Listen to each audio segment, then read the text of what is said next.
From the 600 ESPN El Paso River Oaks Properties Schoolyard Sports Studio, here's Steve Kaplowitz and Adrian Broadus. Happy Friday, everybody. TGIF, first day in November. That's right, November 1st. Can you believe it? In 2 months, we're into 2025. Wow. Hope all of you had a good Halloween. A scary, fun time around El Paso. I know I did as I was driving home from Speaking Rock last night. Came to the house probably around 6:45. Spent at least an hour passing out candy to all the trick-or-treaters in the neighborhood. By the way, I'll say this. I don't know about all of you, but man, trick-or-treaters come in all ages. I mean, there are adult trick-or-treaters. So, and there was one that came yesterday and had like a little plastic bag like you get when you go to the dollar stores, and use that as a trick-or-treat bag.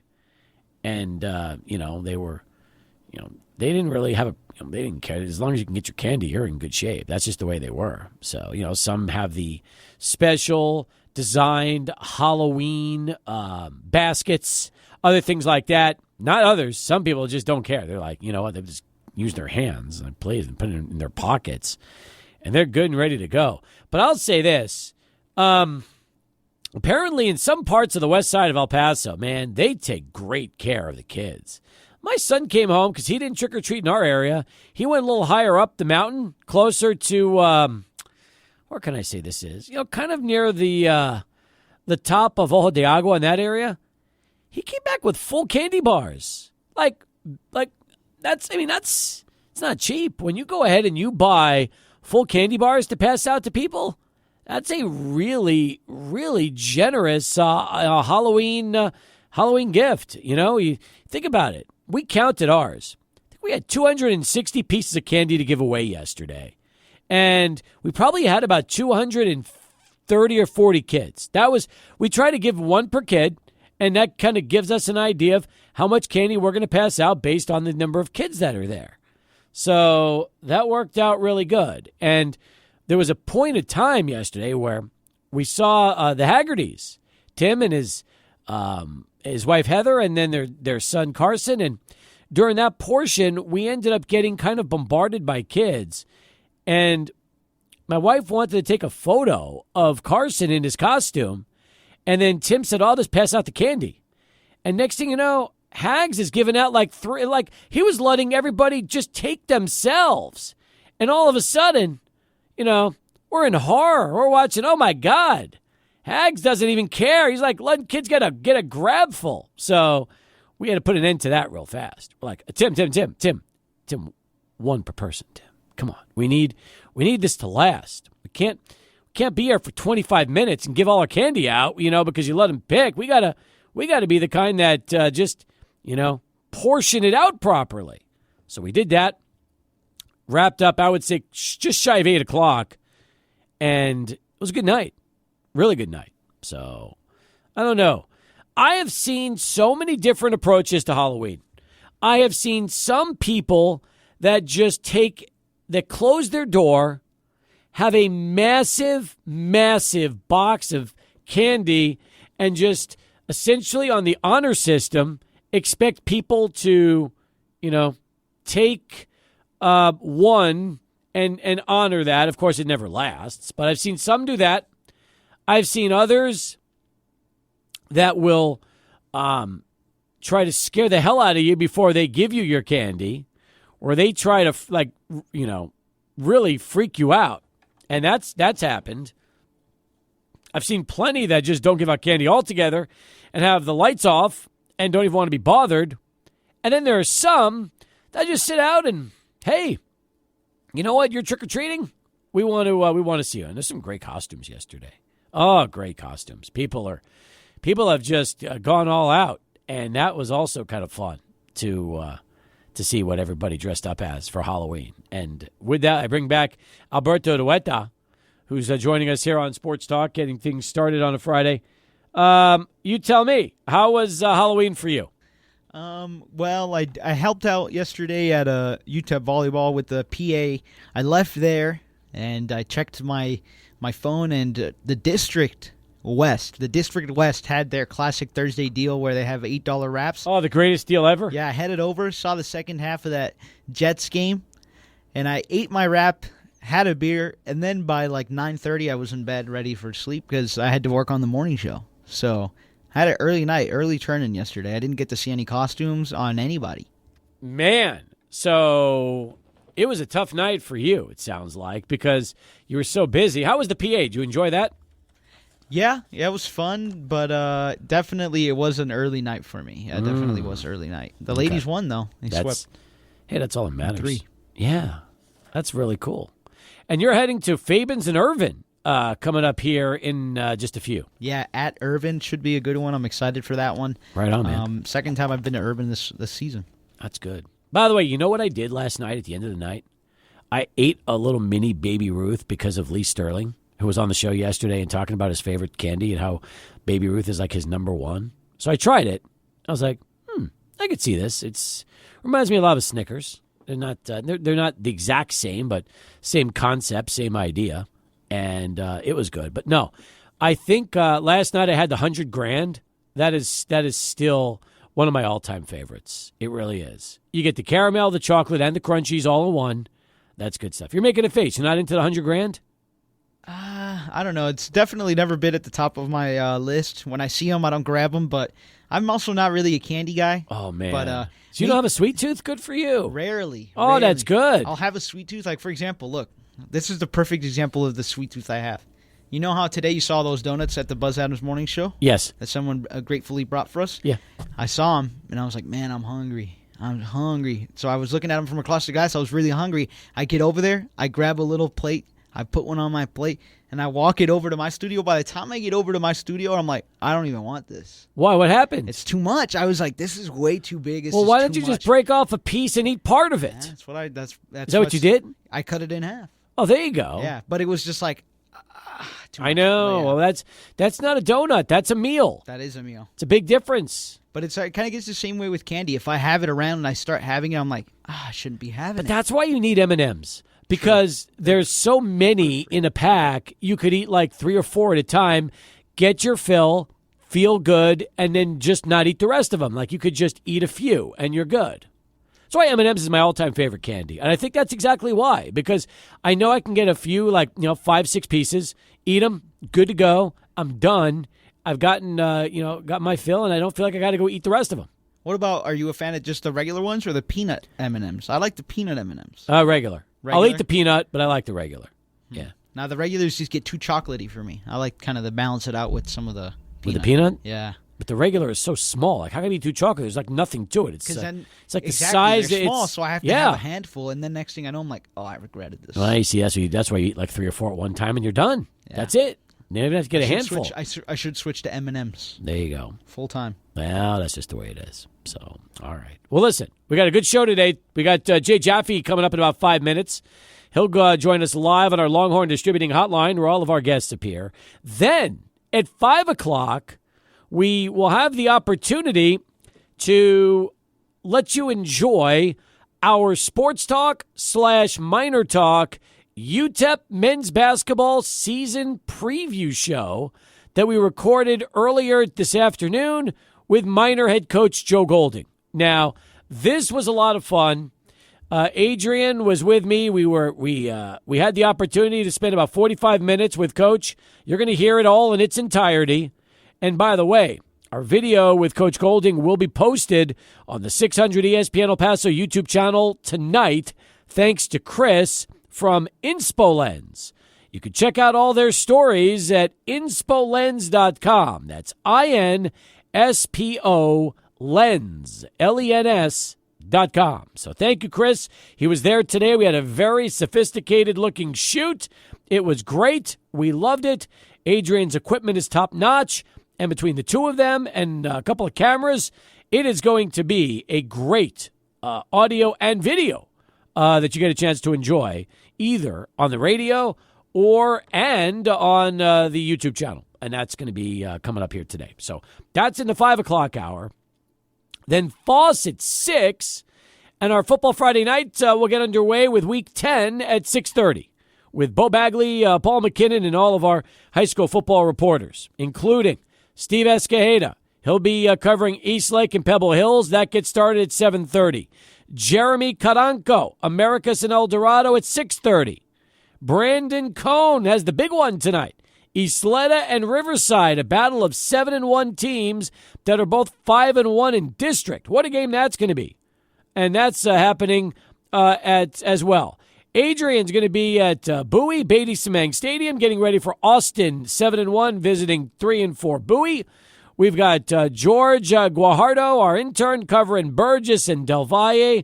That's going to be a fun one. Del Valle, another undefeated team in the city at 8-0. Zay Galindo will be at Andress for El Paso and Andress. Joey Panisi covering Jeff and Hanks. J.D. Sursley will be at Coronado as they get ready to battle Socorro. Angel Torres at Parkland for Bel Air and Parkland. And then the aforementioned Alberto Urueta, Irvin, and Fabens. A lot of good stuff happening. By the way, it is also very important to make note of this on 600 ESPN El Paso because it has been birthday week here on the show. Adrian turned 28 on Monday, and Alberto has a big one coming up tomorrow. You're a few years younger than Adrian, but nonetheless, happy soon to be birthday. That's very nice. I'm excited for you. Thank you, Steve. Thank you. I managed to keep it off of Buzz's show, but not off of here. Yeah, I'll be turning 26 tomorrow. Me and Adrian were doing the numbers right now. Yeah. Right before he left. So, yeah, it's a big one, 26. I think I have a friend in town. I'm going to hang out with him after the Middle Tennessee UTEP game. Did you realize that your birthday and Adrian's birthday are only 5 days apart? It's pretty cool. Yeah, I enjoy it. I think I have a lot of friends that have this late birthday with me, like early November, late October, so I enjoy it. Excellent. By the way, I also saw Pinky was out at the volleyball match last night, which UTEP won convincingly, and said that Alberto did a great job. So congratulations, getting some props there. Thank you, Pinky. He was dressed like Scooby-Doo. It was awesome. I saw the photos. He was awesome. It was amazing. He looks like he's ready to go. That is you know what? It's kind of an improvement when I see Pinky. It looks good in the Scooby-Doo costume. He does. Yeah, I really liked it. I was like, whoa, where'd he get that? I should have had that ready for Halloween. Yeah, I'm with you on that one. I thought that was great. All right, so we got a busy show. Again, we're going to be with you till 6:30. Then it's Bo and Paul. Football Friday night officially kicks off at 7. We'll do the pregame show at 6:30. And you can get into the program today at 505-6009. So, yes, we are excited about having our UTEP men's basketball preview for you at 5 today. Foss at 6. Jay Jaffe next. A lot of great guests coming up on the Longhorn Distributing Hotline as we kick it off right with Charlie 1 and our first traffic update of our Friday commute. I know he's not on the phones. Is he with us in another form or fashion? Or no, he is not with us yet. All right. Well, you know what's going to happen, right? Charlie's going to call any second now. We're going to patch him through. We're going to get our first of many updates today and be ready for our Friday edition of Sports Talk. So that's all happening on the program. You can get in on the show on Twitter and X at 600 ESPN El Paso, at 600 ESPN El Paso on Facebook, and online at 600 ESPNElPaso.com. Back here on Sports Talk as we continue 20 past the hour. Very excited about having this man back with us following a very eventful World Series. He is our regular baseball contributor who has been joining us for as long as I can remember. And he was at Yankee Stadium covering the Yanks and Dodgers and even wrote today at Fangraphs.com his latest piece. The Dodgers embellish their playoff dynasty with a second championship. I'm talking about the one and only Jay Jaffe, who joins us live on our Longhorn Distributing Hotlines, where all of our guests appear. Jay, welcome back. And, it was quite the Game 5, wasn't it? Yeah, definitely. I mean, that's going to go down as one of the most nightmarish innings in World Series history on the Yankees end, and one of the most dramatic comebacks in World Series history on the Dodgers end. I believe it is the largest comeback ever in a World Series clincher, that 5-run deficit. And I think it's also the first time that a team has, in any World Series game, that a team has come from that far down to tie it up, fell behind again, and then won anyway. So very eventful game. I think testament to just how resilient and just how difficult that Dodgers team is to keep down for very long, and they're worthy champions. It was a thrill on my end to cover it and to be present for that. You hate to ever use the words choke job whenever you talk about anything that involves a potential collapse. Yes. And at the same time, when you saw the chain of events that took place in the 5th inning for the Yankees, as they were up 5-0 in total control of that ball game, and just like that, a chain of events that would never seem even remotely possible at this level, involving the individuals that it all took place. I mean, Jay, we saw something that probably we will never even get close to seeing again in our lifetime. Yeah, I mean, Aaron Judge dropping that ball, and then Anthony Volpe with that wide throw to third base on the potential force out, and then Garrett Cole failing to cover first base. I can sort of understand what happened with the Judge play, because I think he was trying to set himself up to throw to try to either prevent a tag up or to prevent an advancement or whatever. But he took his eye off the ball, and you just can't do that, and and get away with it. And that was a big screw up there. The Volpe play was a little bit more understandable. But he and Jazz, for all the good work that Jazz Chisholm did in shoring up third base, a position he'd never played before, his rawness at the position really showed. There were times he got in Volpe's way. There were times he was out of position on relays. That one, I think, was more Volpe's fault than Chisholm's fault, but the two just weren't really clicking together. They needed spring training together to kind of iron out their individual dynamic. And then Cole, I'm just baffled at that one. Cole is just one of the more cerebral and thoughtful players, and for him to just have a vapor lock like that was atypical, and I've still not gotten a good explanation from him. I saw Aaron Judge speak about his play and whatever. I have not seen Cole speak, if he did. Puzzling, and I guess the best I could say is, when you've got two superstars like that who step forward, you expect them to take accountability for that. You expect that to sting enough to drive them to want to win even more next year. But to me, this is a big wake-up call for the Yankees, because their fundamentals were sloppy throughout the postseason and the regular season, too. They were a bad base-running team, worst in the majors by our metrics. A lot of lapses in the field as well. They've got a lot of things to clean up if they want to be on the level of the Dodgers. You talked about the Dodgers, and you talked about how right now we are in the midst of watching that could end up being something on a pretty historic level as far as all-time great runs in baseball, right? Yeah, I've done some studies, and I usually break it down into a 5-year winning percentage. The Dodgers' 5-year winning percentage from 2019 to 2023 is the highest of any team in the expansion era. This year's comes in second if you go 20 to 24 instead of 19 to 23.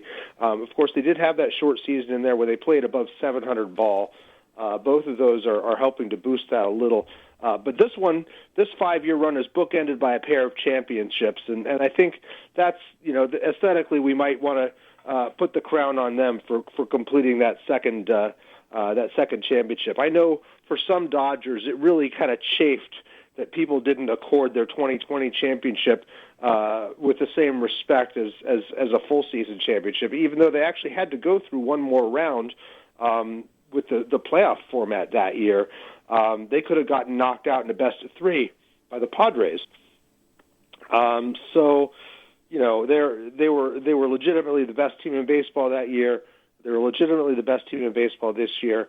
What they've done over the past 12 years with 11 division titles and one wild card appearance and 4 pennants and 2 championships really ranks.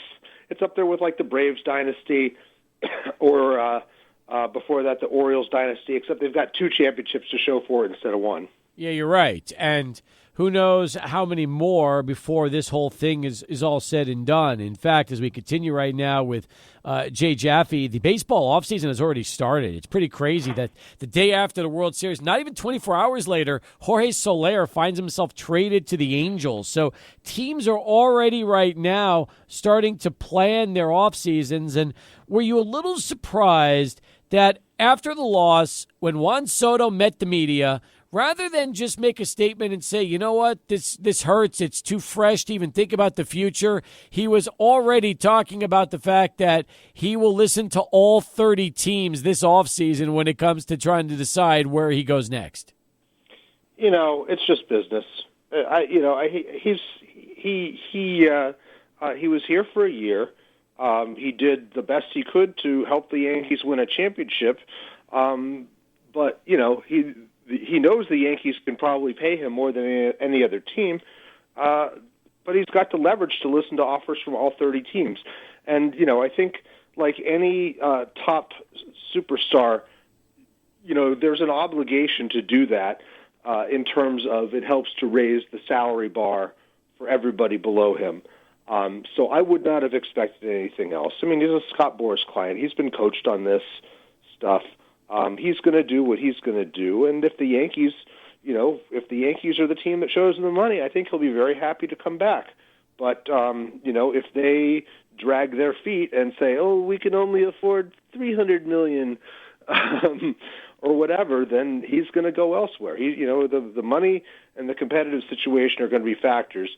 The Yankees can't play this one cool if they actually want to retain him. Well, let's put it this way. I don't think he ends up in L.A., but when you look at the Dodgers and who they've landed over the last 5 or 6 years building this thing, you can't rule that one out either, even though it'd probably make every fan who doesn't root for the Dodgers that much more wanting to hate their guts.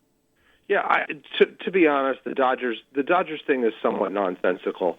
I think if to have like two $700 million guys on the payroll, because I think that's now what his sticker price is probably close to somewhere in the $600 to $700 million range. Yeah. Plus Mookie Betts at $300 million plus. Freddie Freeman and Yamamoto at $300 million plus, or whatever it is. You're going to get too top heavy. It's going to restrict the moves you can make further down. You're going to be paying competitive balance tax. You're going to be losing draft picks, things like that. I don't know that that's going to be a sensible route for Soto or the Dodgers. I think that there are a limited number of teams who could sign him. And I think the Mets are probably number one outside of the Yankees. The Giants have made noise about wanting to spend money, but they tried to sign Judge, they tried to sign Carlos Correa to $300 million plus contracts, but their competitive situation has kind of eroded in the last few years to the point that they changed. They fired their president of baseball operations, and Buster Posey took over. So I don't know that they're geared up for this. So you look at teams like maybe the Cubs, if they're willing to spend money. The Padres can never be counted out. The Mariners have been thought to be a sleeping giant. Maybe the Blue Jays, I think, are another one that really could put in some money. They tried to sign Ohtani and were pretty close, reportedly. Well, let's put it this way. We're talking to Jay Jaffe from Fangraphs.com. If it's just about money and nothing else, my bet is on Steve Cohen and the Mets, because he has the ability to outspend anybody. We know that, but I don't know if it's only going to be about the money with Soto. Maybe it will. I mean, if you want to be on the best teams, you would figure that, well, the Mets and Yankees have the best chance, or the Dodgers.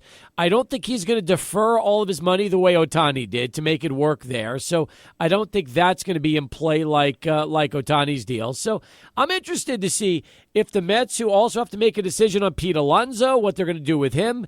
And funny enough, Alonso's long-term future fits a DH profile. Juan Soto's long-term future, Jay, fits a DH profile. So there's only so many DHs you can have on your team. You got to try. You got to try one of them out there in the field.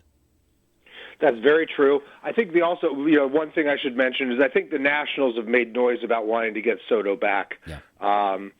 I don't know if they can do it. I don't know if there are hard feelings there for the way his tenure ended. But Scott Boras has long had a relationship with the outgoing owners there. Whether he can, whether he's willing to go back, or whether Soto was willing to go back there, remains to be seen. But when I'm listing possible landing spots, that one should at least be middle of the pack or higher. It should. And by the way, Soto's already won a ring. He won it early in his career with Washington. So it's not like he doesn't have a World Series title to his resume. He does. So some people will say, well, maybe he wants to go win. Well, when you've already done that, I mean, you probably just want to maximize and cash out as much as possible. And when I was looking at the future of the Dodgers and looking at their potential free agents, Jay, you look at Walker Buehler, he's a free agent. Flaherty, he's a free agent. You're already without 5 starting pitchers that were all injured anyway, with all the guys they currently have and guys that are hitting free agency. Maybe it all kind of works out for the Dodgers after this. They can bring back Ohtani as a starting pitcher. They got Tyler Glasnow coming back. They've got Tony Gonsolin potentially coming back. And, you look at Dustin May. It's pretty wild to think of just how many good arms, are on in this organization that are ready to join them in 2025. Yeah, they're going to have to get some reliable back end arms too, and I know that they've got some organizational depth. It's tough to count on all those guys with injuries coming back. I think there'll be players for Buehler. I think based on what we saw in the World Series, he's a much more viable pitcher than he was a month ago in terms of returning. He may be a guy who would even accept a qualifying offer, to give himself another shot at a bigger payday. On a 1-year deal, but we'll see about that. They've also, I believe, Teoscar Hernandez comes off the books as well. I don't know if you mentioned him. Yep. They'll have some flexibility. I mean, I think their needs are probably still more in the pitching department when you look at the way this season ended and how they struggled to fill out that rotation, which, Roberts did a masterful job at dealing with the hand he was dealt, and finding numerous ways to get those 27 outs. It was very interesting how he did it in Game 5, though. He did not, by his own admission, I asked him, he did not have a contingency plan for if Jack Flaherty only was able to go a short distance. So he was winging it there from the second inning on, and did not know that Buehler would be available to him, and Buehler kind of volunteered, which was, I think, just says so much about that team and their desire to win. Oh, yeah, and just how guys will do anything they can to try to get those wins. You're absolutely right. As we continue our conversation here with Jay Jaffe on Sports Talk. By the way, of all of the potential free agent pitchers that the Dodgers have, Blake Treinen has to be probably the top priority to bring back, right? Well, he's certainly one of them. He really pitched his arm off. I mean, this is a guy who lost about 2 years to shoulder injuries, and he's gutting out 30, 40 pitch outings, and then coming back the next day to pitch as well. I mean, he wanted that as badly as anyone. He was on the 2020 team, didn't actually pitch in the clinching game, but did some great work for them that year as well. I imagine he's going to be a priority for them to sign. They need good relievers, and he's among the best that they've got. So I would expect them to be players for him. I'm fascinated also with what the Yankees do this offseason. Garrett Cole is going to most likely exercise out of his contract. I heard the Yankees have the ability to add another year and $36 million, which would lock him up through 2029 in pinstripes. That seems to be the most logical solution to the Garrett Cole, right? They love Garrett Cole. I mean, despite what happened with that brain lock, I mean, you look back, I mean, he still gave them another 1 2/3 innings of spotless ball after that. He went back out there and did the best he could to hold on. when he was injured, he was kind of serving as an assistant pitching coach, talking to the active pitchers about game planning and stuff like that. He was really just immersed in the team, and I would be very surprised if he left. I think they'll do something like either exercise that automatic clause or negotiate something that gives him more money, but restructures the deal to give them a little bit more flexibility tax-wise. Maybe they'll get him to defer some money or something like that, or extend him 2 years and $45 million or something like that. I think there are a lot of ways that they can do this, and that can work to both parties' advantage. Jay Jaffe from Fangraphs.com joining us on Sports Talk. Well, I know this. Gleyber Torres is a free agent. Alex Verdugo is a free agent. You've got Jason Dominguez. You got to figure he's going to get a spot in the outfield next year. I'm interested to see if they let Torres walk and move Chisholm to second base next season. Yeah, that's certainly one option. That gives them some leverage. I mean, Torres had his ups and downs. He was a big player for them over the final quarter of the season and through the postseason. I think it was maybe 11 out of 14 games he reached base in the first inning in the postseason. I was tracking that for a while, and I did a feature on him. Really was just incredibly disciplined at the plate. I think had one of the lowest chase rates of any player in the postseason as well. Just was absolutely locked in, and a big reason the Yankees got as far as they did. They've resisted the chances they've had to trade him. So I imagine they'll at least engage in discussions with him. But they do have the flexibility. They were also impressed with how well Chisholm embraced the challenge of third base, and I don't think that should be counted out either. He's got the athleticism for it. He just needs the polish. Yeah, you're right, and you can always find – I don't know. Is it easier to find a solution at second base or a solution at third base? Probably second base, because, the concept of the defensive spectrum is that that talent tends to move towards easier positions, and third base is considered to be a tougher defensive position by some measures, because you have to have a strong arm, and if you don't have a strong arm, you get moved to second base, instead of shortstop. But he's actually also did some play in the outfield with the Marlins, and that's an option too. That's very true. By the way, having experienced this World Series, covering it for Fangraphs, you tell me, how do you put what it was like at Yankee Stadium for those 3 games, 3, 4, and 5? How do you put that up compared to some of the other World Series you've attended or covered over the years? Well, I would say I was very impressed with the Yankees fans for the most part, with the exception of those mooks in right field that tried to grab the ball out of Mookie's glove, or that did grab the ball out of Mookie's glove.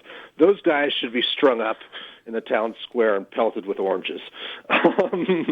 But I think on the whole, I remember in 2012, near the end of the Jeter A-Rod years, I was sitting next to Jeff Passan, who was then at Yahoo, now at ESPN, and he was shocked at how empty Yankee Stadium was for the division series against the Tigers. It was empty. It was quiet. Yeah.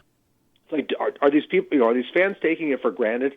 Well, this year, no. They were packed to the hilt. People wanted to be there. People wanted to cheer the team on. Even when Aaron Judge was struggling, they were cheering him. Just trying to give him a positive reception in hopes that would get him going. For the most part, I can't say enough about the atmosphere there. It was great. Maybe this ballpark is not the old ballpark. It's not as noisy. It's not as raucous. But there were times when it was as loud as I've ever heard new Yankee Stadium. A lot of great articles from Jay at Fangraphs this week, including Freddie Freeman and what he did rewriting the record books, the Dodgers, and putting it into perspective, and a lot of other great stuff at Fangraphs.com. I know you're going to be busy with off-season content starting next week and a lot to write about. So you tell me. You just got through Halloween with the family. You got through the World Series. What kind of beers have you been enjoying during your rare downtime to just take a break? Oh, man. There was, this one. Just see, I got to see if I can remember here. This is a Torch and Crown one. This is the one that I drank. I got home at 2:30 a.m. after the clincher. And I was like, I'm going to have one beer and go to bed here because I'm just so damn tired. It's Torch and Crown Stoop beer. It's a dry hopped lager with mosaic hops, 5.2% ABV. Easy drink. I think I drank this thing in about 8 minutes. I was just like, glug, glug, glug, glug, glug. Need beer, go bed.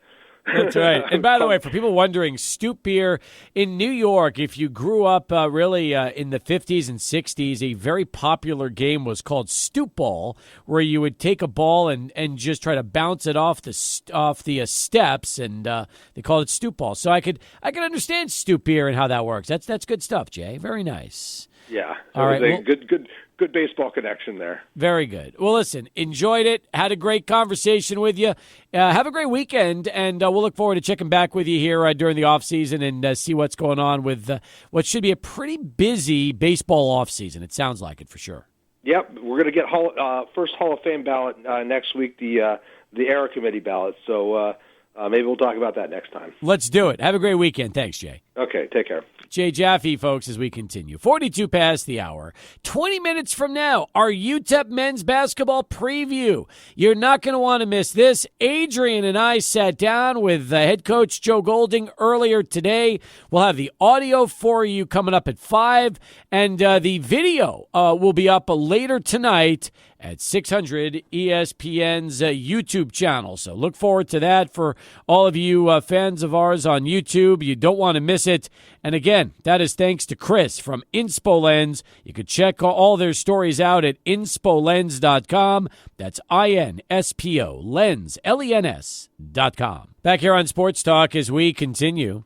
The McLaren Formula One racing team Chemical Line can be found at Longhorn Distributing, 5516 East Paisano between I-10 and Fox Plaza. Check it out, especially for all you McLaren fans. The McLaren Formula One racing team Chemical Line, only at Longhorn Distributing. All right, let's get back to the phones right now. 505-6009. It's 49 past the hour, and it's Gator Richard joining us on the lines with Georgia coming up this weekend. Go Gators! Go Gators. What's going on, man?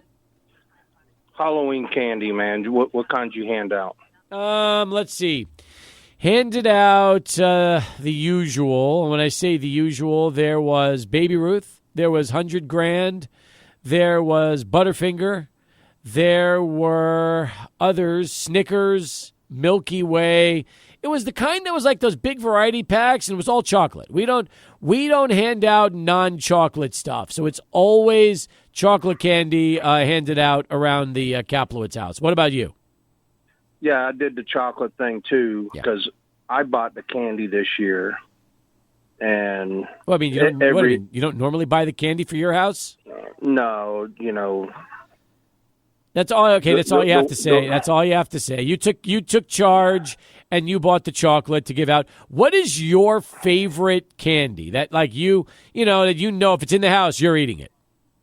Okay, yeah, probably the Kit Kat. I can't resist that. Oh okay. Yeah, Kit Kats are good. You can break them up into like quarters. You know what I mean, That's like right. A football game. That reminds me, by the way, we had Kit Kats and Twix bars to give out as well. So, yeah, that was also in there. Yeah, absolutely. Twix. Yeah. Anyways, I was handing out, like, the hard candy we had left over from my daughter's homecoming thing that she was in, the parade. Oh, yeah, the one she won. So, that's right, when she was homecoming queen. Got it. So we had, like, a big bucket of that. Okay. So I had that. Now I had, like, a clown mask and my hoodie on. And then so you looked kind of creepy. Yeah, I was very creepy. Got it. Anyways, I was in a folding chair in the driveway, just catch them before they get to the door, driving dog nuts, right, ringing the doorbell. Yeah. Okay. So I had the chocolates sitting off to the side because I'm going to hand out all the crap candy first, unless the girl's wearing the princess, costume, or it was another clown. Then I give them the chocolates like right up front. Anyhow, I didn't realize that the variety pack I bought had Baby Ruth. Man, I hadn't had a Baby Ruth, I don't know, 20 years maybe. And I took a bite out of it. I'm like, damn, that is good. You know right? what's funny? I mean, you know what? Here's funny. So yesterday we had Lee Sterling on from ParamountSports.com. He does our weekly handicapping segment every Thursday at 5. Mm-hmm. He said during the conversation that for him, pound for pound, the best candy out there is Baby Ruth. That is his all-time favorite. So the fact that you had that candy, which I tried, by the way, too. There was a Baby Ruth in one of the VAR variety packs, and I tried it. I was like, you know what? I could see why Lee likes this candy. It's got a little bit of everything. The peanuts and everything. Yeah, absolutely. Yeah. So speaking of which, remember the O. Henry candy bar? I do. I mean, that thing's gone, No, you can find them. They're still around. Really? Yeah, go find them. They're at Specs. A lot of the times you'll see these old candy bars from when you were a kid that they don't make anymore, and that's on the list. Yeah. No kidding. Oh, yeah. They still make O. Henrys. Yeah. I'm waiting for the Showtime candy bar to come out. Probably will.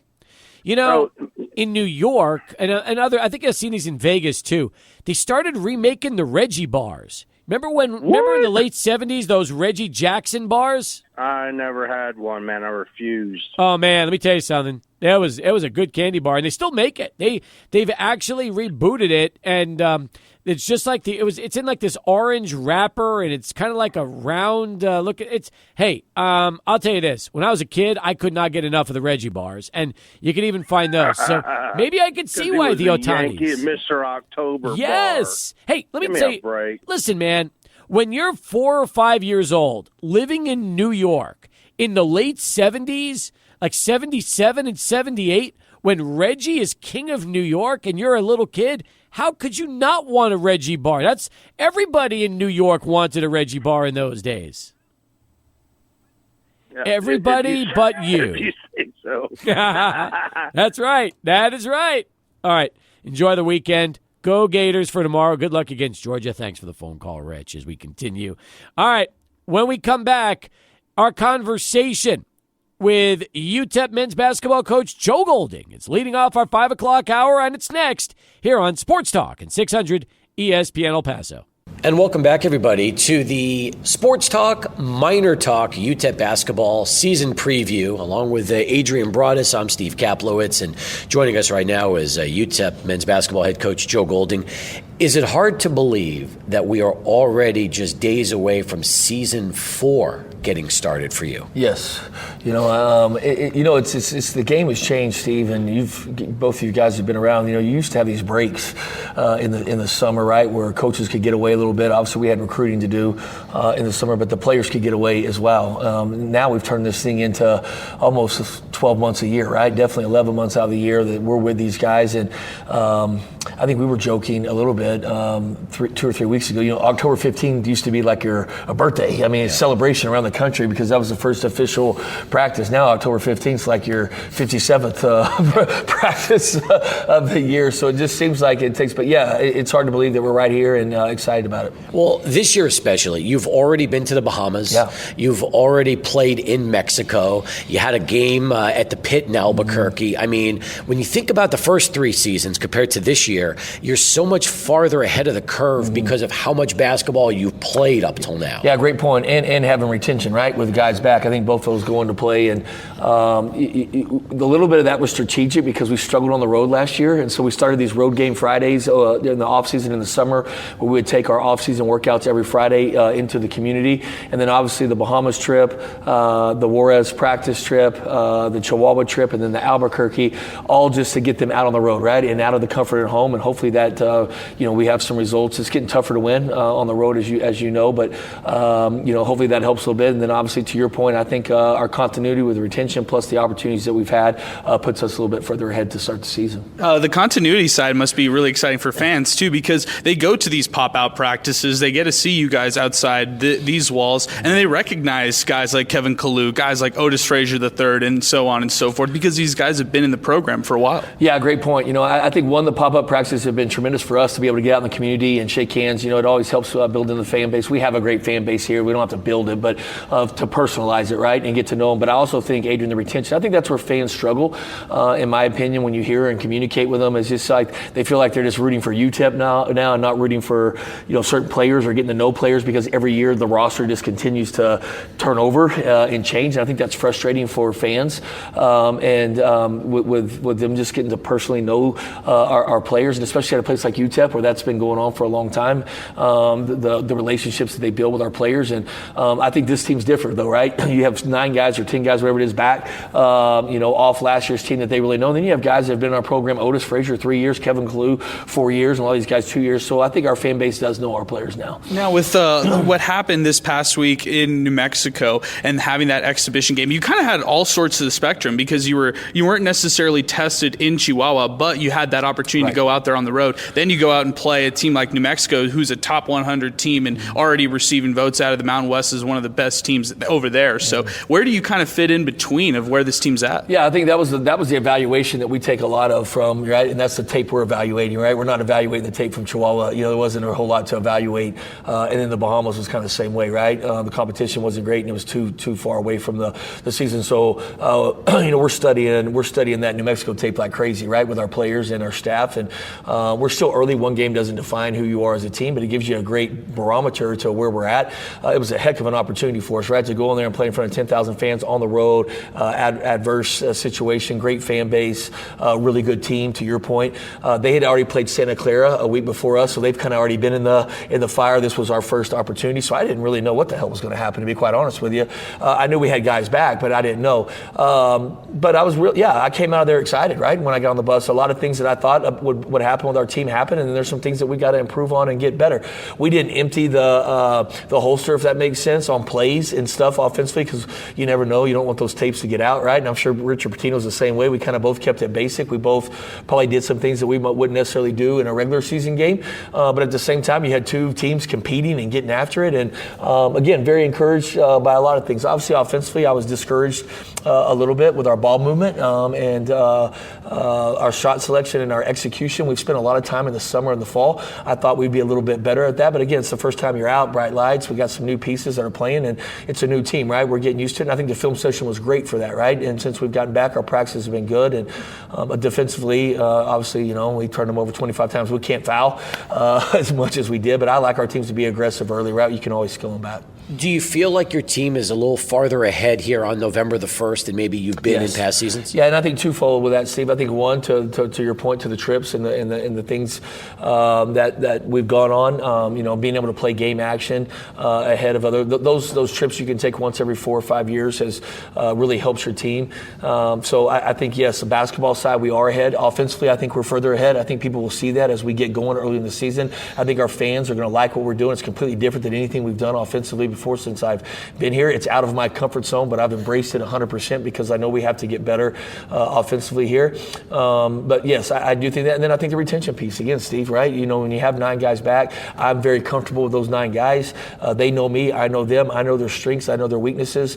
And so there's a comfort zone there. But we're obviously trying to get KJ, Bynum, Barnes, and then eventually in time DC integrated, right, with those guys. And so that's where the new team comes into play. But I do think our fans will see better ball movement. Last year, it's just the way our team was built. We couldn't shoot, and our team wasn't built to move the ball, right? Tay Hardy and some other guys, they just took them some dribbles. They were scores, but in a different way, right? And we had to find different ways and get creative as we moved along the year to be able to score.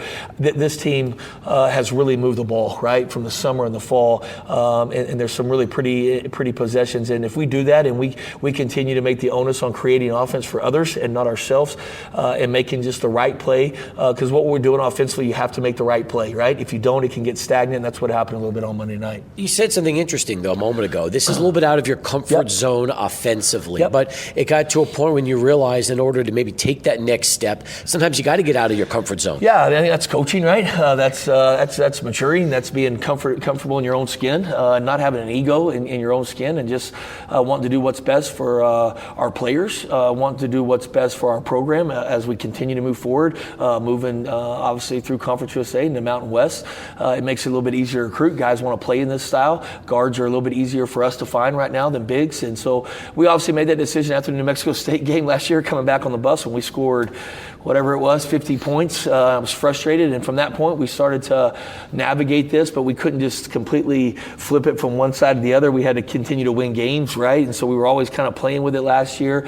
But this summer I spent plenty of time studying, and I've spent a lot of time with Dusty May, a former coach in our league. I've spent a lot of time picking his brain, and he's been very generous with his time and with me. We've developed a great friendship and through this, but I think that's part of the evolution of obviously the game and where it's going, but me as a coach as well.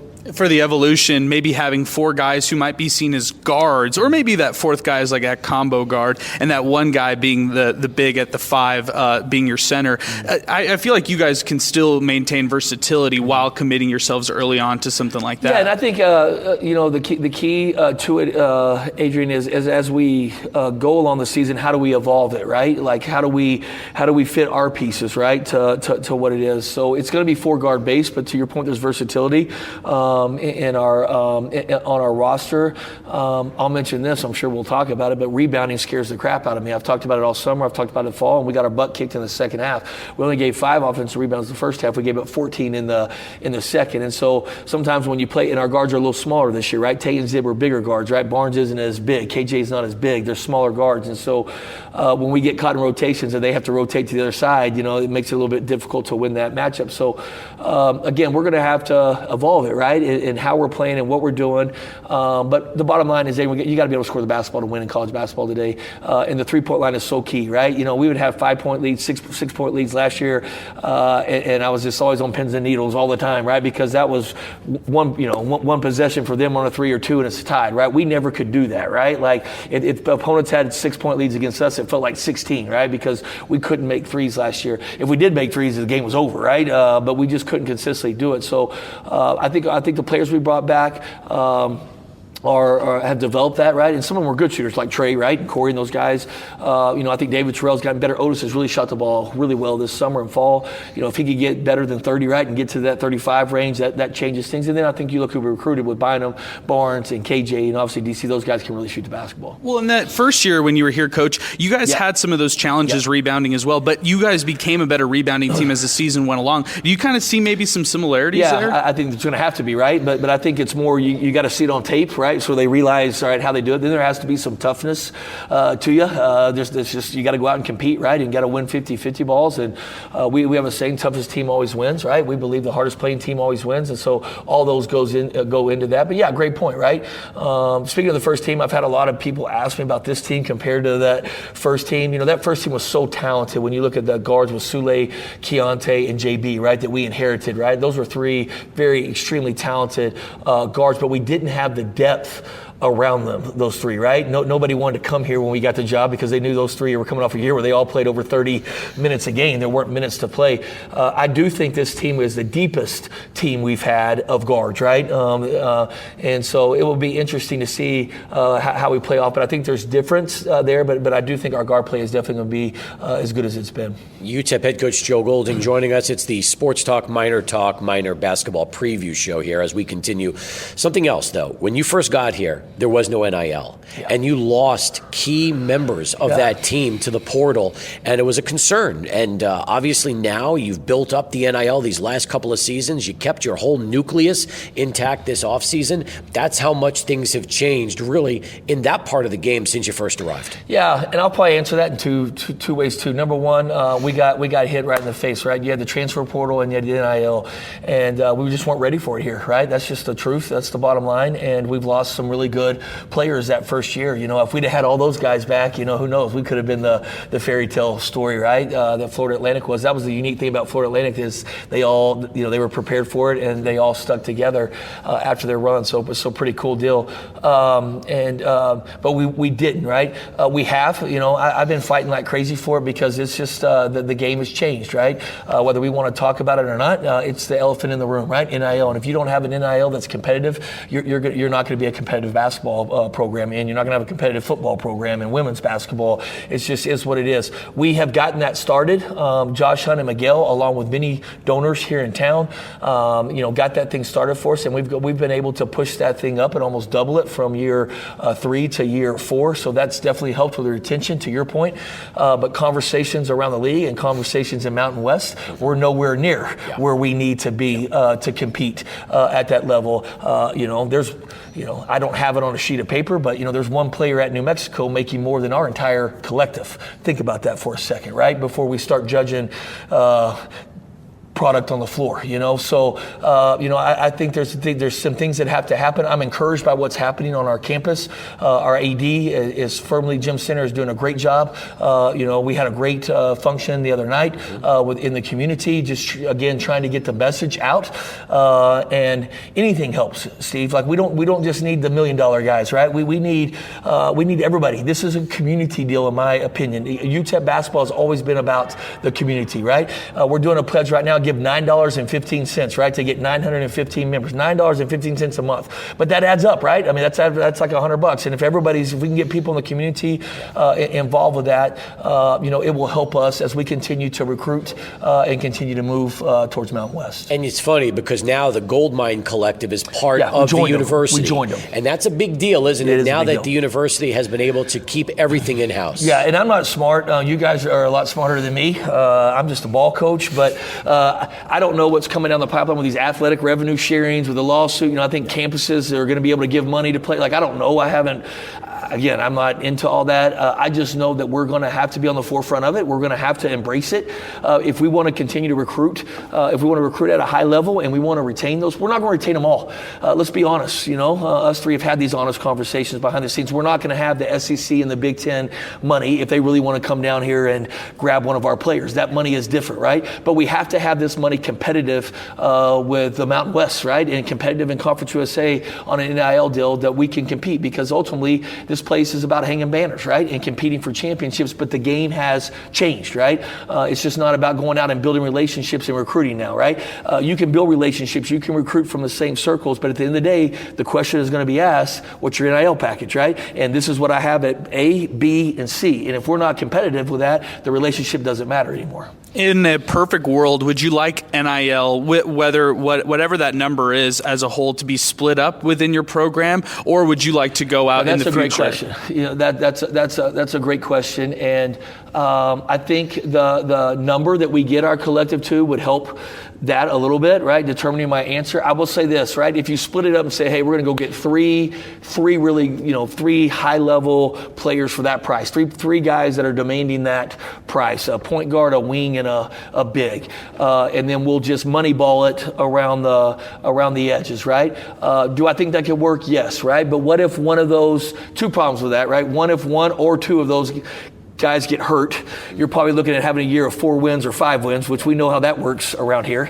They ain't gonna be pretty happy about that. And then number 2 is, how do you build that relationship and that culture in that locker room, Adrian? Like, when you have 3 guys that are making that amount and everybody else isn't, there's obviously going to be some division just immediately, because kids talk, right? They're going to communicate and they're going to talk about it. And then on the product of the floor, what if, right, you're not making that money? Are you going to pass it to Steve every day that's making that money? Are you going to set screens for Steve that's making all that money? Right now, maybe Steve's giving you a piece of his money, so maybe you get my point. There's a lot of intangibles that go in that. I like the way we've done it right now, and we sell in our program each and every day. If we win, we all eat. You look at how we finished the season last year, right? With the last 6 games, playing for the championship, the NCAA tournament. Every one of those kids that was a part of that played as a team, that finished the season playing together, they got rewarded for that, right? Their NILs are better than what they were last March. You know what I mean? And they got rewarded. So I'm a big believer right now with the way we have the collective set up that if we win, then everybody will benefit from that. We're going to have more of our UTEP basketball season preview as we continue right here at 600 ESPN El Paso. And welcome back, everybody. As we continue right now, it is the Sports Talk, Minor Talk, UTEP season preview with head coach Joe Golding, along with Adrian Broadus. I'm Steve Kaplowitz. Coach, talking a lot about leading up to this point, the NIL and some of those issues. And now, Monday night, first game of the season, you mentioned keeping the nucleus intact. That was such a key. And let's just talk about the players returning and how you've seen them really improve their games from last season until right now. Yeah, there's always improvement, right? And you see a lot of improvement from year one to year two. So we have some of those guys, David Terrell, freshman to sophomore year. Trey Horton looks like a different kid, freshman to sophomore season. Elijah Jones is still coming along. He's obviously extremely talented. We're trying to get him to be more disciplined, and when he does, he can really help our team, and he's made some strides with that. And then you look at Corey Camper. Obviously, there's always a JUCO jump, right, from one year to the next. And then you got Baylor Hebb, who's the glue guy in our program, kind of the Swiss Army knife, right? Just as somebody that I really trust, that's obviously played high-level basketball for a long time and seen it and knows what it looks like. And then you got Kevin and Otis, right? And so, Kevin's been in our program 4 years. I don't think we talk about Kevin enough. I'm sure you guys do some. Everybody wants him to score the basketball. I think you're going to see some highlights from Kevin this year that you guys haven't seen the first 2 years because of our different offense, right? He's in the dunker spot now, so we're lobbing him, and he's obviously enjoying that. But Kevin's improved his back to the basket. Hit a great hook against New Mexico the other night in the second half. But, he's the most disruptive player on the defense on ball screens in the country, Steve. Like this, he's elite. And he's a big reason that we forced so many turnovers and led the country last year in turnovers. And so, I think there's growth of him of just understanding who he is and not trying to be somebody else. And then Otis has obviously grown through the leadership, right? He's been in here. He's been around. He's our all-conference player. And if you're going to be a preseason all-conference player and be in a program for 3 years, you got to bring it every day, right? You can't have days off, right? You got to bring it every day. You got to be a leader of this program. Now, David Terrell's going to lead. Our 5 seniors are going to lead. But if Otis is going to be that guy that they throw out there, then he has a responsibility each and every day. And so we continue to work on that with Otis. I think he's growing in that. And then to your point, I think he's shooting the ball a little bit better. David Terrell has really worked hard this summer and fall of playing off 2 feet and becoming a guy that creates offense for other guys. You can see last year sometimes he's so physical that he was just getting downhill and was looking to score, all the time or get fouled. He's doing a much better job now of getting downhill. He's obviously drawing attention because of his size. And he's playing off 2 feet and finding offense, right, for Trey and Corey and different guys in Devon. So, I think there's definitely been a jump with him. Excited about Corey. He's a two-way player, can play both ways. He's kind of that quiet assassin, right? Sometimes you don't think he's out there. The next thing you know, boom, boom, boom. He makes some crazy highlights. We had a recruit in the other day, and we saw the highlight from California where he went in and dunked it. I don't know if you guys remember that against Cal, right? They went viral on SportsCenter. So obviously extremely talented, but really, really excited about all those guys. As Adrian mentioned a moment ago, in the first part of this, you really loaded up on guards, and that's where you're deepest at right now. Yep. Knowing there's only so many minutes to play, it's got to be intense. The battles have to be really in practice and in games, high intensity. And how have the players themselves bought into the fact that they might not be seeing 30, 35 minutes a game like other programs? We're going to see. We're going to find out, right? The minutes have been pretty generous up to this point, right? But it gets real on Monday night. But, that's always something you're dealing with, right, with the rosters. But the competition has been great. I love it because, that's the great thing about depth, right, is if you don't do your job, we got somebody that can go in there and do your job. So you better do your job, right, and be consistent at doing your job. So that always helps you as a coach. The bench has always been the best, disciplinary thing to get people to do something you want them to do. But I like our guards. What the plan right now, going in to Monday night, and we've kind of used this in the New Mexico game, is to try to play 10 or 11 guys, right, and just continue to run guys out there. I think our guys understand that. I think at this point, they but like any plan, it's got to work, right? If it doesn't work, then there'll be maybe some rumblings inside. But that's where I like our leadership, right? When you have all those guys back, they trust me, I trust them. We have 5 seniors plus David, who obviously took a leadership role at the end of last year. We have some good leaders that know to keep the message right in the locker room. So. I don't know. That's the plan going in, right? Does it change as we move forward? I think that depends on, can those guys handle those minutes? To your point, is there the right production? If they're getting in there and they're not producing and they're not doing it the way we want it done, then we'll have to cut back that rotation. But I do like it right now. I think anytime you can play 10 or 11 guys, right, it keeps people happy. And but you can't do it if you don't have the depth, right? But if we can do it with our depth, we can definitely wear. I think you saw it the other night against New Mexico. We wore them down, right? Dent played 31 minutes, and our guards were playing 20, 25 minutes, right? That's a big difference. So, I think it can wear things down. I think it can be very strategic for us, positively for us. But again, we'll have to see when we get in the fire. I've described David Terrell as kind of one of the alphas in the room whenever you see him out there. But do you know his best version, like in the future? Can you kind of see a crystal ball and see that's the kind of player he could be? Or do you still feel like he's barely kind of scratching the surface on what kind of player he could be in the future? I still think he's scratching the surface. He works extremely hard behind the scenes with Coach Miller, Reggie Miller. Him and Reggie have a very, very good relationship. It's every day. Every day they're in there.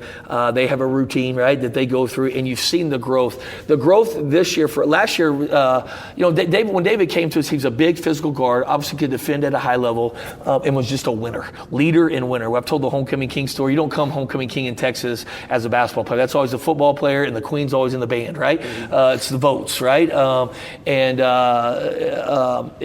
basketball players just don't win it in Texas, right? He won it, right? Like, that just tells you everything you need to know about David Terrell, right? People love him. He just has that it factor that you look for all the time. He has it, right? And he's not afraid. He's not afraid at all. There's some stories go back. You guys will have to mention in the Conference USA tournament at the Liberty and Sam game where even we were behind, he was telling those guys, no, we're going to win this game, right? And, and that's where the leadership came from our veterans, right? Because he delivered on that, right? It's one thing to say it. It's another thing to play the minutes and deliver on it, right? But I think now what you're seeing, the jump we need for him is, again, create offense for other guys. Finish at the rim, and then in the leadership bring people along with you with that alpha dog mentality, right? That toughness mentality, and I think he's doing that, right?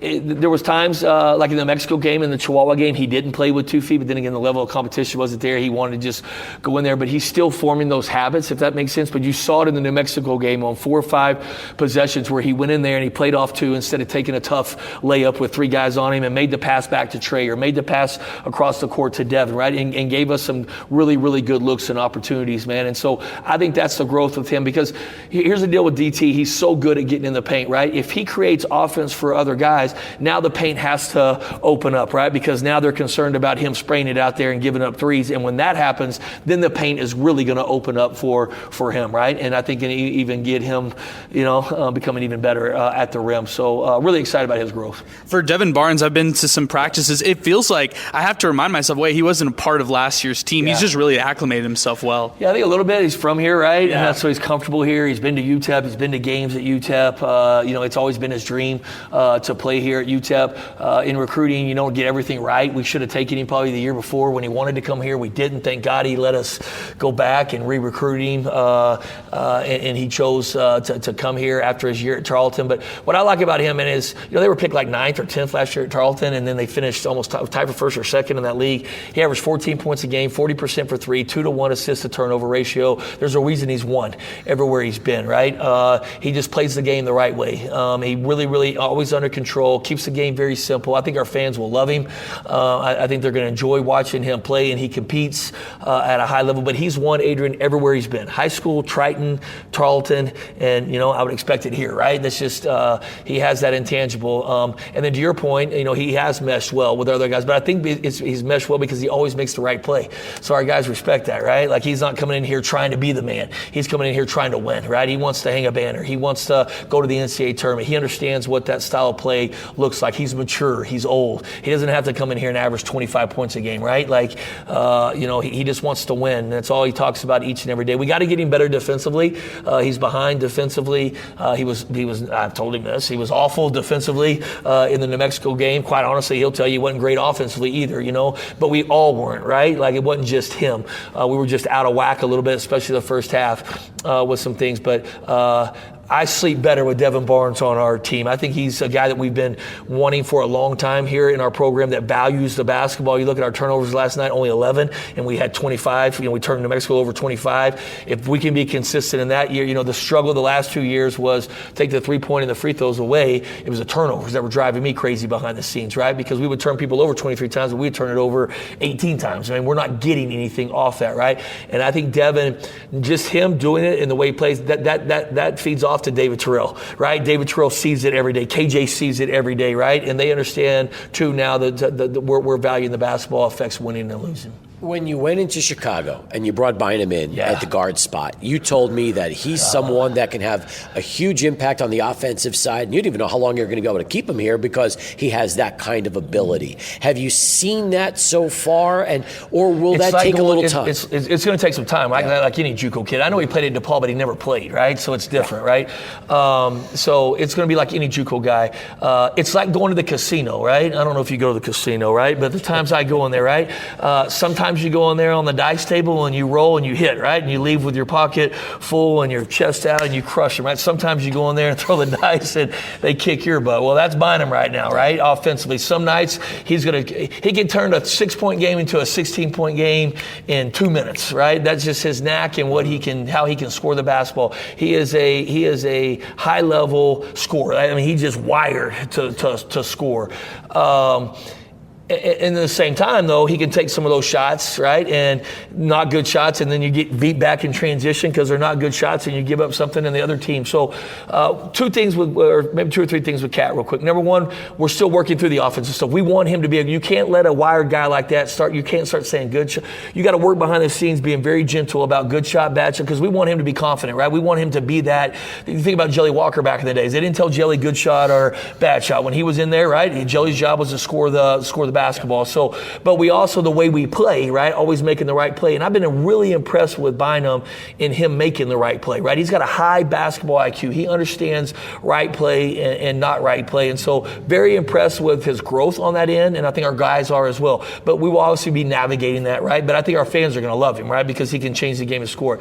He's bought in defensively, right? He is, with our new guys, he is further ahead than anybody. And that's where I'm most impressed with him because we're asking him to do something he's never done in his entire life. But we think he can be elite defensively as well. And then I love his energy, man. I just love being around him. He's got a great smile. He's happy to be here. And I think our guys have bought into it, and the relationship piece with him. I knew that one might be the most difficult, and I was transparent with our guys just because of the way he scores the basketball, but it hasn't affected our locker room at all. He's not a volume necessarily, guy. He believes every time he has it, and you guys have seen a lot of guards here, at YouTube, but he believes every time he has it, he can go get a basket, right? That's just his mindset. And, those are good guys to have. And I think, again, when you think about finishing games, we have some different options this year that we can go to finish game. Last year, we never really knew where we were going for a while to close the game, right? And I think this year, we've got multiple guys that we can go to finish a game. KJ, another one of your newcomers at the guards at the freshman spot. How similar will fans see his game compared to, let's say, David Terrell as he started his freshman year? Yeah, different, right? David's a big physical guard. KJ's more, he'll play the point, but he's more of a combo coming into us. But where they're similar is winners, right? Coachable leaders and winners, right? That's where they're very similar. But their games are different. KJ can obviously shoots the ball at a pretty high clip. He passes the basketball at a high clip. I mean, not that David doesn't do those things, but they're just the size, I think, is where the difference is. KJ's just small, right? He's got to put on more weight as he progresses through our program over the next 3 years, but he competes, man. He gets after the ball defensively. He was getting after it all night. We threw him in the fire. He played 15 minutes against New Mexico. He actually, because I think half our team fouled out, he had to finish the game the other night, but that was good for him, right? And then Dent is guarding, the full 94 feet, and Dent's got, and he's having to guard Dent. And Dent blew past him one time and made him look like, made him exposed him. We went right past him, but that's the beauty of those. There's going to be some of that as his growth, but the next possession he went right back at Dent, right? Like he's just a competitor. He competes. He thinks he belongs, and he does, at this level. And he's going to be fun to watch grow this year because it's different than David. We didn't have that spot last year, so immediately David got minutes out of necessity a little bit, and we had to grow through David. And then David got to the January, February, and obviously March, and was playing great, right? Because of what he went through. We don't necessarily have to rush KJ at this point because we have so much depth and older guards. We don't have to just throw KJ in there. But if he earns it, he's going to play, right? That's if he affects winning and losing for us, he's going to play. And KJ wants to play, and so he's going to play. Right now, he's earned the right to play. How much? That will be determined to our conversation earlier. How does he produce and what does it look like? But I think they're different players, and that's what I like. A lot of our guards are different. When you really start to look at our guards and you guys see us play, it's not like they all have the same skill set. They're all kind of different, which gives us the flexibility and the variety to do some different things, to your point earlier. Derek Hamilton became a fan favorite toward the end of season last year. What's his role this year? He's my favorite too, right? I just love the kid. You guys have spent time with him behind the scenes. He's the sweetest kid I've ever coached. I mean, just incredibly, incredibly nice, man. Just unbelievable human being. I tell Casey and Chase every day, if you could be Derek Hamilton and Corey Camper, I win, right? Like, they're just great, great human beings, man, and young men. But we need him to be a little bit nastier, right? When he gets between the lines, we need him to. We need him to. It's not that he's not tough, right? But we need him. Two things with him: we need him to be a little bit nastier, and then we need him to get in shape. And we fought this conditioning with him for 3 years now. You look at the other night, and he plays 12 minutes, 11 minutes, and 50-something seconds or whatever it was, but he's 5 for 7 on the floor. If that's 20 minutes, that's 10 of 13 from the floor, or 9 of 12 from the floor, and that's a game changer for us. Down the stretch last year, right, he changed us offensively, so I love him. I know our fans love him as well. I want to play him too, but he's got to get in shape to play. He knows this. When he's not in shape and he can't change ends of the floor, he's a liability, right, to us on that end of the floor. And, especially last year because we couldn't trade baskets with people last year, right? And so this year, hopefully we can score it a little better. Maybe we can, get him some extended minutes. But he's moving in the right direction with the conditioning. But like I tell him every day, sooner the better.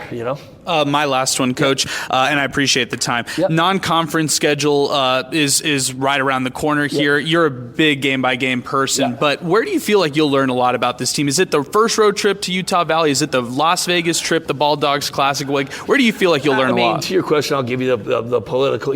But seriously, from a coach's standpoint, every game's important in non-conference, right? But I think they all bring critical challenges. Like the first one, man. Like we haven't been very damn good in this WAC challenge. To be honest with you, we've had some tough draws, and we just haven't won the games that we need to win those games. And so we're going to Utah Valley. I've never been there. They say it's a really tough place to play. Obviously have a really, really good program. They're extremely well coached. So we're going to get a test on the road quickly and early. We got to go back to UC Santa Barbara. We know they're going to be better this year, and we beat them last year. That's a tough place to play, right? And they've had one of the best mid-major teams in the country over the last 5 or 6 years. The Vegas deal, I think we're playing 3 really good.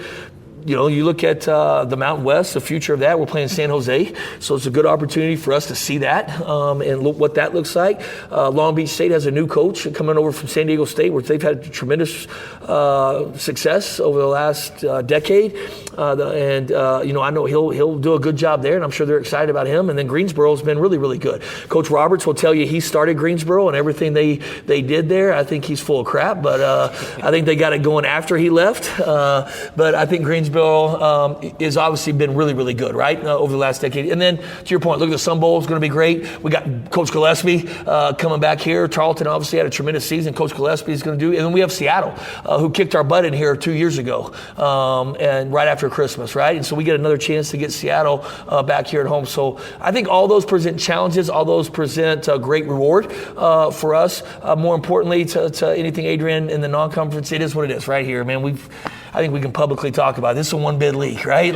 So it's about navigating those things. It's about challenging yourself, and it's about getting ready for January, right? Getting ready for January and February, and we need to compete for championships. We did that in the conference tournament. We need to be prepared in March, but I would like to compete for the conference championship in January and February, right? And that's something we haven't done, and that's something that this team, we don't talk about it. We talk about it every day, just getting better every day and winning the day, but that's something this team, that's the expectation. So let's wrap it up with that. Yeah. You've got Louisiana Tech Tech and Western Kentucky, preseason 1 and 2 in the league. Where do you see yourself right now in the grand scheme of things in Conference USA? Yeah, I'll say this. I think this league's going to be better this year than it was last year. My humble opinion, I think we got some players that came back.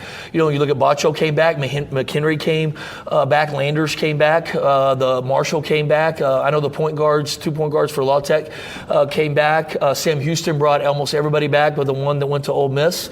I think they also lost one big, but they brought, a nucleus back. Liberty brings back their 2 guards and the Cleveland kid, and so we bring back a ton. Middle brings back Porter, and then they had the point guards sitting out with the ACL. So I think our league's going to be really good, right? I think New Mexico State, I think Jason's done a great job recruiting. I think he brought back the guys that he wanted, and then he's done a great job, and now it's year 2.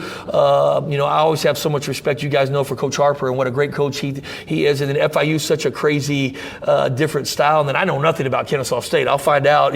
I know they went to the NCAA tournament 2 years ago or 3 years ago. And so, I think it's going to be a really tough league. I think we're right there in that bunch of everybody else that came back, right? I think it's anybody's league, right, with those guys. I think you saw the parity last year. I think it will be a lot of that this year. I think who finishes in those top 3 or 4 spots are going to be teams that can win on the road. I think winning on the road is just going to be tough in our league. And I think if you can go, I don't even think you have to be 500, right? But if you could go win some games on the road and protect home floor and not lose at home, I think you're going to put yourself in a situation where you're competing for the championship. That the one thing, I don't know how it plays out this year, but I'm excited that we're not 5 of the first 7 on the road like we have the last couple of years, because we've just seemed like we've dug ourselves in a hole, and hell, it ain't even February yet, right? Because it's so hard to win on the road. I think 5 of our first 7 are we got, La Tech and Sam at home.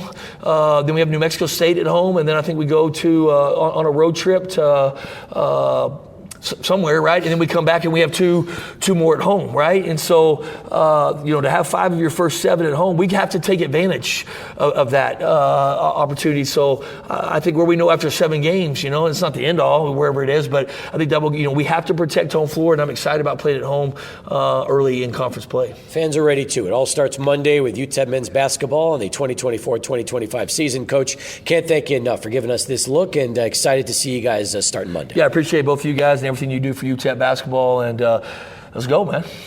He's Coach Joe Golding. We'll come back with more in a moment right here, 600 ESPN El Paso.